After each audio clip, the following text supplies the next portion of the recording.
grateful heart. Each time I think of you, the praises start. I love you so much, Jesus. I love you so. Allow this calamity to fall before you. Job said, even in all this, I will still serve my God. I know my God liveth. It may be tough now, but I know he's still seated on the throne. Listen to me, somebody. The situation you are passing through may be a little test for God to take you to the next level.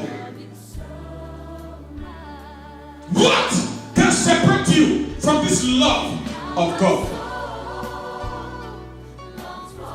Many have given up. He said, what? I don't mean anything. This God is not what we claim it to be. I thought this God would not be one that will just come and take my sorrow away. Apostle Paul said unto God, he said, listen, God, I am sick. I am so here. My infirmity is killing me. Why not take this infirmity away from me?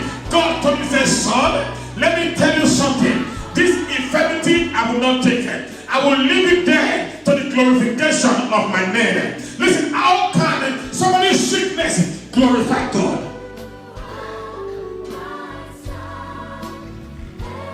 But as in this, Bible said Paul goes out and heals the sick. Paul goes out and raises the dead.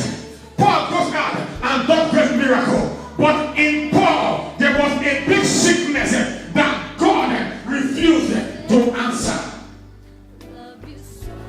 But did that discourage him from carrying out the gospel? Amen.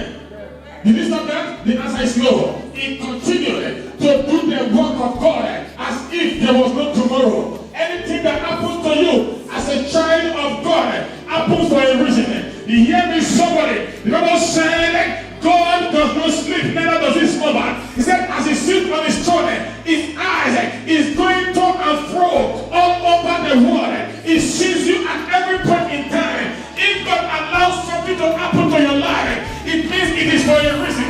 It means God has a purpose. Why God is taking you to pass through a process. For you to be a fine God, there must be a level of refining. When you are not being refined, you cannot come at the best. God is just a son that is being taken from the ground. But the man he got into the factory is being refined and he comes to be one of the most expensive, precious stone the world has ever made. For you to be a child of God, be prepared to pass through a stage in life. Will this one stop you from the love of God?